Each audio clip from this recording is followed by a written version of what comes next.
एक निर्धन व्यक्ति था। वह नित्य भगवान विष्णु और लक्ष्मी की पूजा करता। एक बार दीपावली के दिन भगवती लक्ष्मी की श्रद्धा भक्ति से पूजा अर्चना की।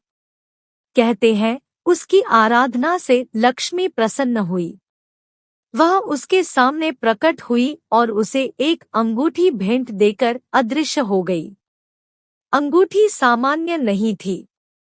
उसे पहनकर जैसे ही अगले दिन उसने धन पाने की कामना की, उसके सामने धन का ढेर लग गया। वह खुशी के मारे झूम उठा। इसी बीच उसे भूख लगी तो मन में अच्छे पकवान खाने की इच्छा हुई।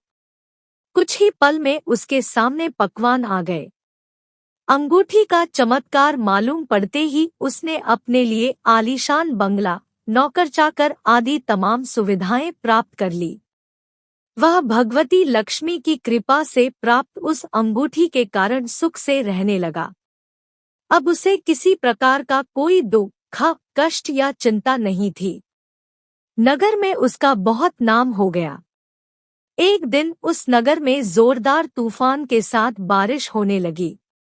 कई निर्धन लोगों के मकानों के छप्पर उड़ गए। लोग इधर-उधर भागने लगे। एक बुढ़िया उसके बंगले में आ गई। उसे देख वह व्यक्ति गरज कर बोला, ए बुढ़िया, कहाँ चली आ रही है बिना पूछे। बुढ़िया ने कहा, कुछ देर के लिए तुम्हारे यहाँ रहना चाहती हूँ, लेकिन उसने उसे बुरी तरह डांट पट दिया। उस बुढ़िया ने कहा, मेरा कोई आसरा नहीं है, इतनी तेज बारिश में कहाँ जाऊंगी? थोड़ी देर की ही तो बात है। लेकिन उसकी किसी भी बात का असर उस व्यक्ति पर नहीं पड़ा। जैसे ही सेवकों ने उसे द्वार से बाहर किया, वैसे ही जोरदार बिजली कौंधी। देखते ही देखते उस व्यक्ति का मकान जलकर खाक हो गया। उसके हाथों की अंगूठी भी गायब हो गई। सारा वैभव पल भर में राख के ढेर में बदल गया।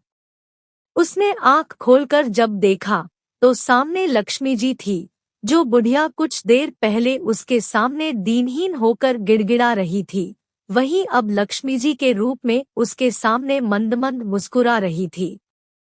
वह समझ गया उसने बुढ़िया को नहीं, साक्षात लक्ष्मी जी को घर से निकाल दिया था। वह भगवती के चरणों में गिर पड़ा। देवी बोली, तुम इस योग्य नहीं हो।